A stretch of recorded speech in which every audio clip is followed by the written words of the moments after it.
to the nerds, party, party, party, and you're listening to Nerd Radio.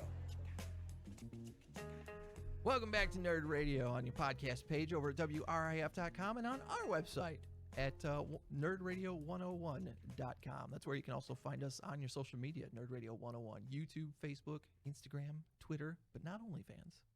Not yet. Not anyway. yet. Right, we're gonna wait until there's no money to be made there anymore. Exactly. We're waiting for, that's when we show up. Yeah, well, we need Chuck to get his Chuck Bean in the bikini stream, Right? Or whatever. I forgot what we had. We had a good name for it. I need to get my Spider-Gwen outfit. Yeah, the Beankini So stream, hot tub stream. If you're wearing Spider-Gwen, then it could just be Chuck's Bean. Ooh, Chuck's Bean. Ooh, Al, firing off that. He's really pleased He's with on himself fire, on that yeah. one, isn't he? I get Yeah. the bean reference. I know what bean. I'm picking up that bean you're laying down, Al.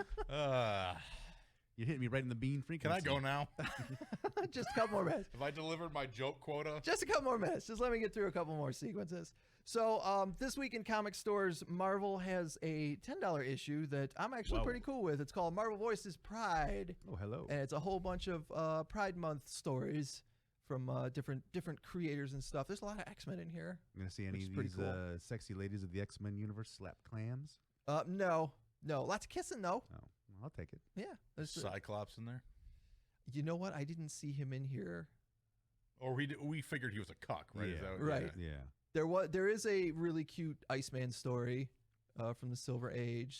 There's the lesbian girls from Runaways in here. I haven't read any of this yet. You've just been pleasuring yourself to the pictures. No. Oh.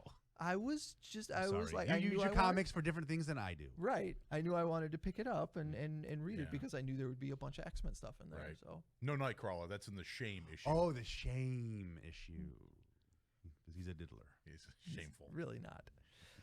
The other I comic saw some photos you posted on social media about what he was up to. yeah, and there was no diddling going on there. Not yet. You know?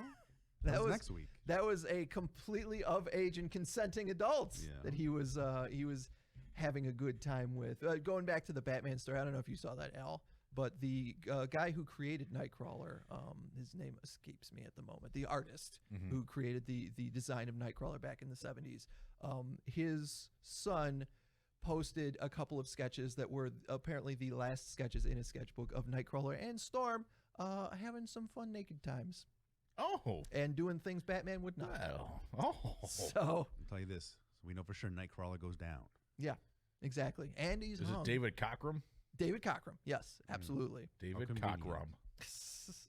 The other Rum or rub? Rum. Rum. Okay. The other comic I wanted to bring in is That's your alternate OnlyFans. Yes.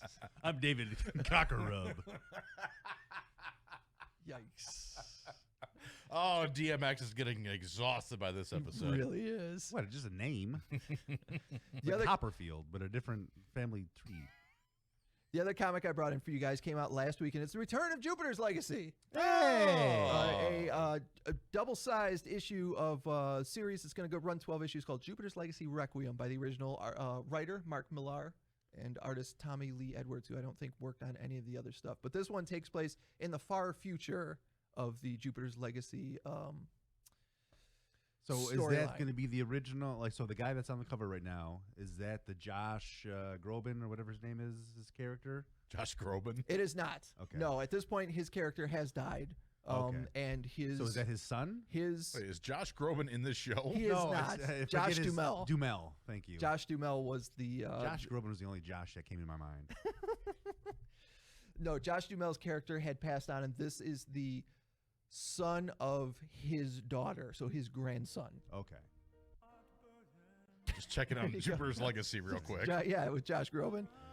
So this takes place in the far-flung future of that particular series, and apparently that was always the plan, or so Mark Millar says in the editorial in the back. But there is an editorial in the back of it that has not aged well because it starts with, as I write these words, Jupiter's Legacy is launched as the #1 most watched show in the world over the weekend. Oh.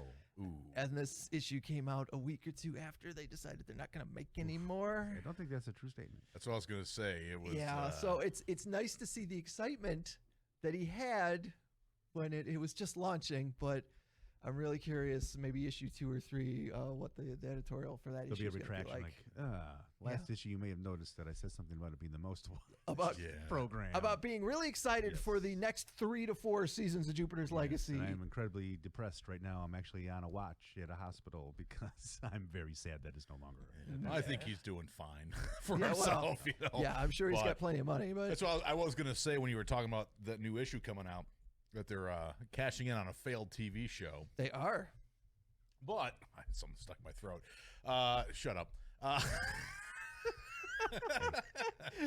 I've used all of my naughty language allowance for the week. But I don't even know where I was going with this now. You're cashing in on a failed TV show. Yes. But you know what? I'm sure they're not necessarily going to get a boost in sales. Like you always see a bunch of boosts whenever a new Deadpool movie comes out. Yeah, sure. People want to go and buy a bunch of Deadpool comics or whatever. You maybe won't get a bunch of extra Jupiter's Legacy, but Mark Millar fans, and there's plenty of them that are already into comics, they're still going to be excited to pick it up. So yeah, even though the show didn't work out, that's kind of cool, you know? Yeah, absolutely. But both of these you can find at your local comic store. As always, I encourage you guys, hit up Comic Shop Locator, find out the comic book store near you. And while we're speaking of comics and their translations into other media, did you guys see that Michael Keaton was spotted on set? Was he? For the Flash movie that's with Ezra Miller that's going to be coming out. He was spotted They get some photos of him? As Bruce Wayne, as a gray-haired Bruce Wayne. Okay. In that particular Is movie. he wearing a black turtleneck? I don't think he is. I think he's just wearing a suit in that. But that would be really stupid to not at least have one scene of him in a black turtleneck. Yeah, because that's all that's what I would recognize him as Bruce Wayne. I told you guys they're doing DC's doing a Batman '89 comic, didn't I? He may be. Oh yeah, I do remember. Yeah, you they're going to do that, a comic that's based off of that first Batman movie. And they're actually going to have, because Billy D. Williams was the guy who would become Two-Face in that first Batman movie. Okay. So they're going to actually turn him into Two-Face in the comic. Really? Oh, that's cool. He plays Harvey Dent. Yeah. Harvey Dent, yes. But they also had a young actress who plays the Supergirl of that universe that apparently looks a lot like the Supergirl from the Injustice comic book series. Does she? That Tom Taylor made. She's got short black hair, and the costume is pretty much a spitting image of that.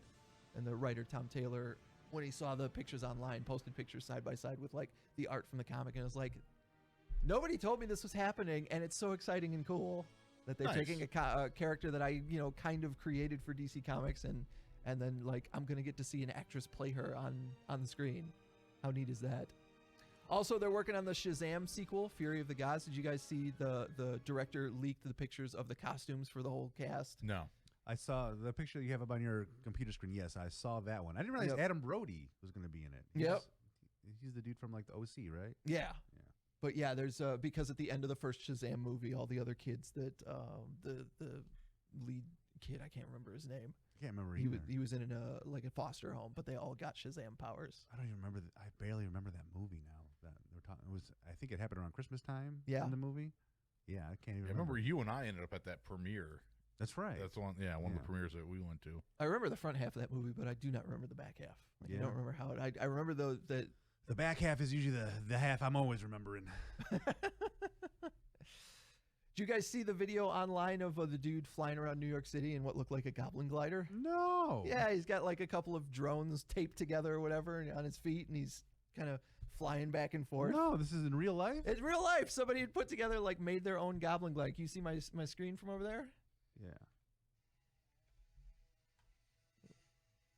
Sounds like a swarm of bees.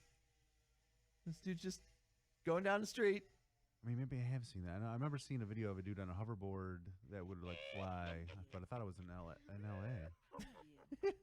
That's cool, man. I think it's cool that we have that kind of technology coming out. I'm just gonna be too scared to fly on any of those things. Yeah, it's like skateboarding, but in the air, so you've got more distance to fall. Yeah. It seems like a bad plan. Higher than 3 or 4 feet, I'm out. Yeah. Also, yesterday, there was a Hasbro or Paramount Pictures that had... Shut up, Goblin!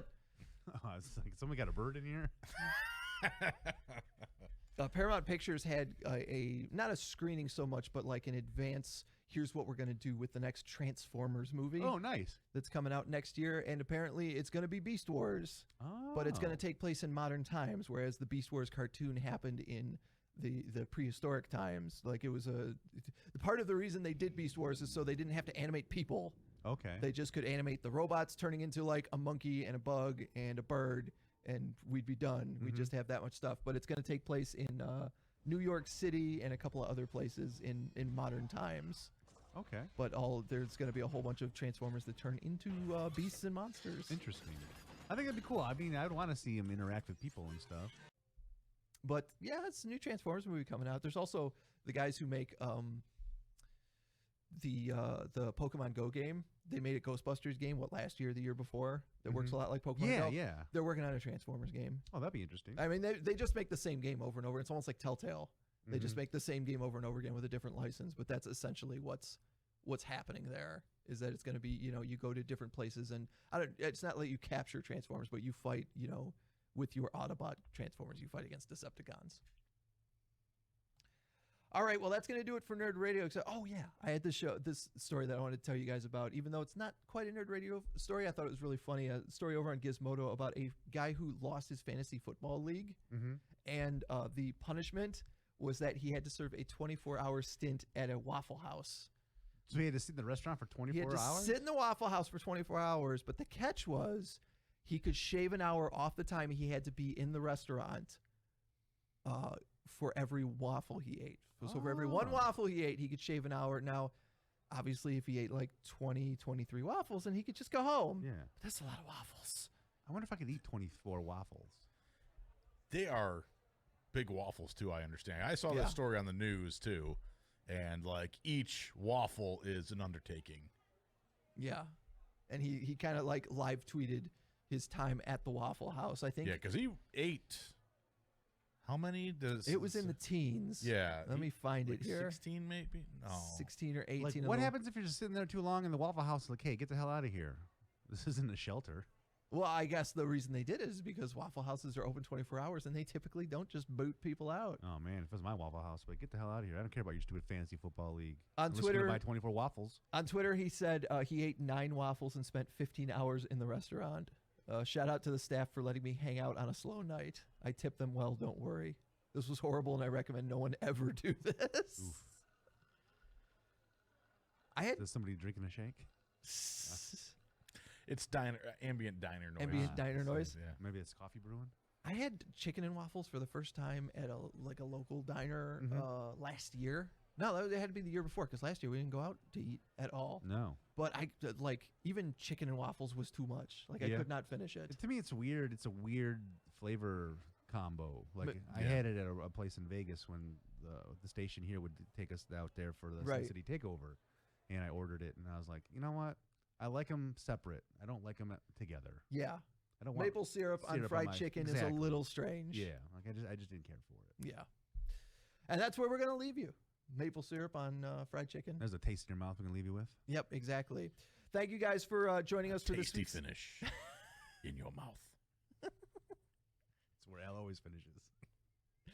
Thank you guys for joining us for another week of Nerd Radio. Make sure you're following us on social media at Nerd Radio 101 and download the podcast over at WRIF.com.